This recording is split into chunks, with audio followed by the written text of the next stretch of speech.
मैं सतीश कुमार राउत स्कूल की तरफ से ऑनलाइन क्लासेज में आपका स्वागत करता हूं। देखिए, आज हम 9th क्लास में एक टॉपिक पढ़ने जा रहे हैं, लोकतंत्र। ठीक है बेटा, आपने ये जो शब्द है कई बार सुना होगा, ठीक है ना। अब ये जो लोकतंत्र है, इसके मायने क्या है, क्या होता है, ये किस तरीके से इसके रूप होते हैं, इसके प्रकार क्या क्या होते हैं, इसके गुण क्या होते हैं, इसके दोष क्या होते हैं, सभी चीज़ें हम पढ़ेंगे। ठीक है, लेकिन सबसे पहले ये जो लोकतंत्र हम पढ़ने जा रहे हैं, तो इसका सबसे पहले हमें अर्थ आना चाहिए। ठीक है, कि ये जो लोकतंत्र शब्द है, अब देखो वैसे तो ये छोटा सा शब्द दिखाई दे रहा है, बिल्कुल चार वर्ण है उसका एक शब्द है ये लोकतंत्र, लेकिन ये जो शब्द है इसमें बहुत व्यापकता छुपी हुई है। मतलब जो लोकतंत्र है ये एक शासन की प्रणाली है, ठीक है ना।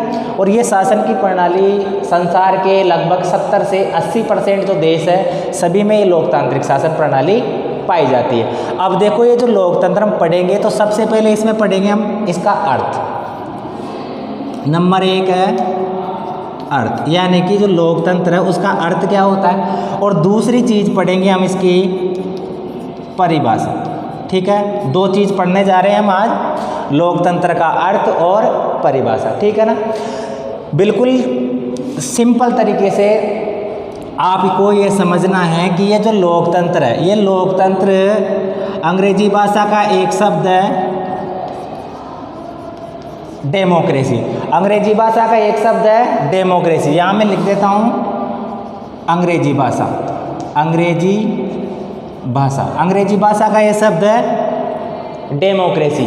डेमोक्रेसी का हिंदी रूपांतरण है। अब जब हम इसको बोलेंगे तो कैसे बोलेंगे कि लोकतंत्र अंग्रेजी भाषा के डेमोक्रेसी का हिंदी रूपांतरण है।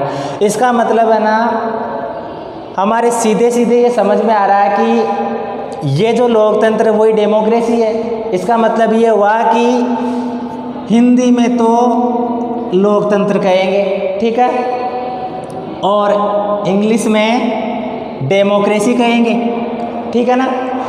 अब देखो, ये जो डेमोक्रेसी है, ये ग्रीक भाषा, कौन सी भाषा, ग्रीक भाषा। ग्रीक भाषा के दो शब्द हैं, डेमोस और दूसरा शब्द है क्रेटिया। ग्रीक भाषा के दो शब्द है डेमोस और क्रेटिया, ठीक है ना।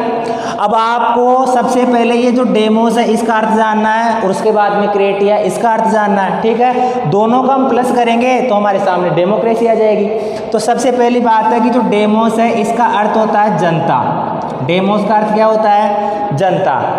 और जो क्रेटिया होता है इसका अर्थ होता है शक्ति या सत्ता।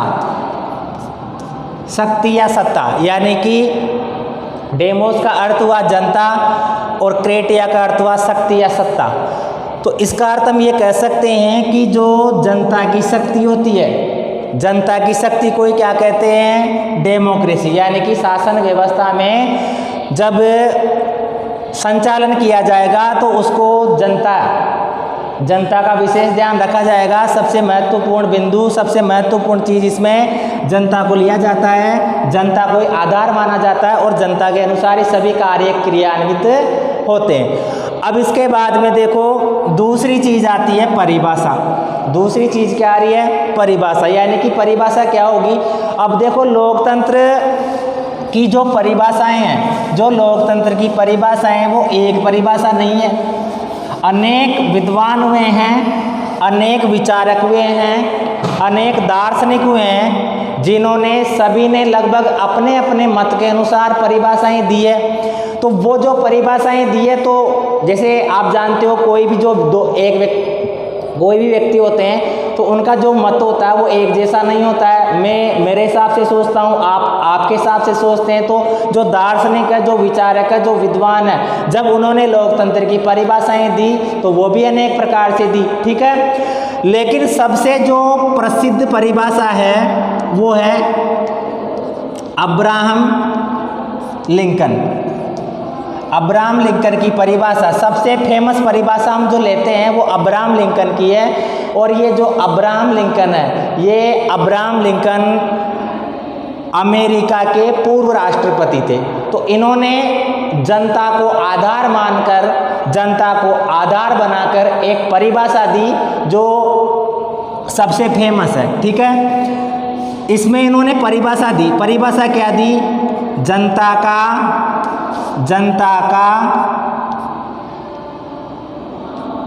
के द्वारा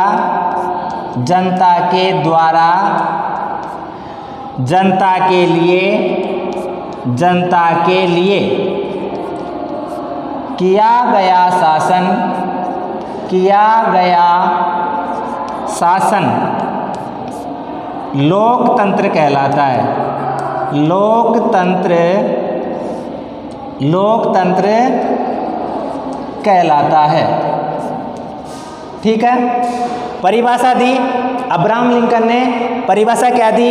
जनता के द्वारा जनता के लिए किया गया शासन क्या कहलाएगा? लोकतंत्र कहलाएगा। इसका मतलब ये है कि जो अब्राहम लिंकन है उन्होंने जो आधार बनाया है वो लोकतंत्र का आधार किसे बनाया है? जनता को बनाया है। यानी कि जितने भी सरकार के जो निर्देशित जो कार्य होंगे या जो सरकार लोगों के लिए जो कार्य करेगी वो उसका आधार क्या रहेगा? जनता। और जो शासन व्यवस्था चलेगी उसमें भी जनता के पास में शक्ति होगी। जनता ही जो लोकतंत्र है उसका निर्माण करती है, जनता ही सरकार का निर्माण करती है और उनके द्वारा ही उनको नियंत्रित किया जाता है। ठीक है, तो ये जनता को जो अब्राहम लिंकन है उन्होंने आधार माना। तो सबसे पहले आपने अर्थ पढ़ा, उसके बाद में परिभाषा पढ़ी। अब हम आगे पढ़ेंगे इसके जो लोकतंत्र के रूप है वो कौन कौन से हैं और किस प्रकार से हैं। तो लोकतंत्र के रूप पढ़ेंगे।